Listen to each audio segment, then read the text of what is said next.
Hello, I am George Stevens and I'm a classroom teacher here at Bristol Free School, and I'm going to talk about my experience of delivering the new Belonging Anthology and diversifying our curriculum. So as a teacher here at Bristol Free School, obviously I understand the importance of delivering a diverse curriculum. Bristol's journey to becoming the modern city that it's known to be today is an incredibly sensitive topic for many of our pupils because it includes a history of huge disparities of class, race and gender, and the struggles for equality. And because of this, it's paramount that our curriculum is delivered with this knowledge and sensitivity at the fore. To sort of put this into a bit of context at Bristol Free School, 22% of our pupils are BAME students, 9.61% of our pupils speak English as an additional language, and 14.11% of students are on the Free School Meals programme. And we felt it was important for the texts that we teach to not only reflect, the students that sit in front of us every day, but also to reflect a broader society in which they exist as citizens, which is why we did change from the Relationships Anthology to Belonging as offered by Edexcel. Poetry was a really great place for us to start whilst we responded to the demand of diversifying our curriculum.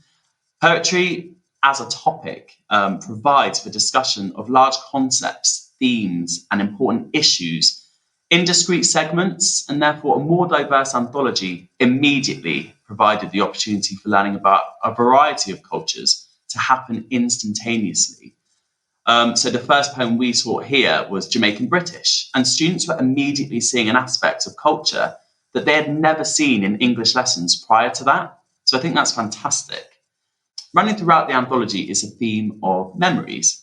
And as a theme, that's generally speaking quite universal and accessible to all students. They will all have their own identity, their own history, their own memories that they can bring to the classroom. And yes, they may not directly reflect those that the poets speak of. It's still a really great way to hook students of all abilities and all backgrounds. The head of department here at Bristol Free School actually had an incredibly powerful teaching experience of the emigre to some Syrian students who had moved to the UK as a result of the terrible conflict in their home country. The imagery resonated incredibly strongly with them, and they were actually able to utilise the emotions that were evoked from within them to help their classmates understand their story and their situation, which in turn helped them to understand the context of the poem.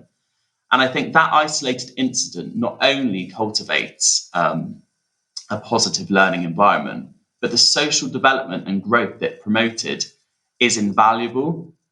As well as that, the poem Island Man deals with fitting into a new culture, which for many of our pupils can be, they can see themselves directly in that.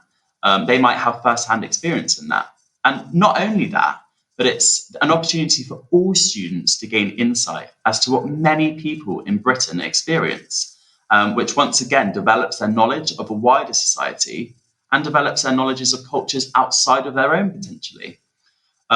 We Refugees, another great poem that tells a story that can resonate with every single person, whether it's the students, whether it's us as teachers. And that's the desire to feel a part of something or to feel accepted, which we can all relate to. I was really curious, actually, prior to taking part in this, to see what my students felt about diversity in the curriculum. And I've put some ideas up that you can see now. But one thing I'm going to highlight is the one that says, I learn more from social media and media in general about cultural sensitivity and diversity than I do from the school curriculum. And I think that is incredibly eye-opening for us as teachers. It's clear that conversations about diversity are so much more common in youth culture through social media and online media than it ever has been before. It seems counterproductive not to utilise that in the classroom. We have the opportunity now with this anthology to encourage this sort of dialogue. So I think it's great if we do that. It's clear from this that students see the importance of promoting and teaching a diverse curriculum. So it's really up to us to start that. And finally, I'm just going to talk a little bit about the workload, as I know that the introduction or the changing of the curriculum can spark sort of fears and things like that. But poetry is a fantastic starting point when it comes to diversifying your curriculum. It's the easiest of the literature components, arguably, to share planning across department, which is how we at Bristol Free School handled the change, really. And yes, it does take time and engagement to accumulate new subject knowledge. It's easily done, and we've developed the skills to do this through other teaching of other texts. There's also resources available on the Edexcel website with suggested content and possible comparative points to other poems. So it's really doable. Which brings me to the end of my little segment about the Belonging Anthology. So thank you so much for listening. And I hope you feel encouraged to explore the Belonging Anthology because it really is great to teach. Thank you very much.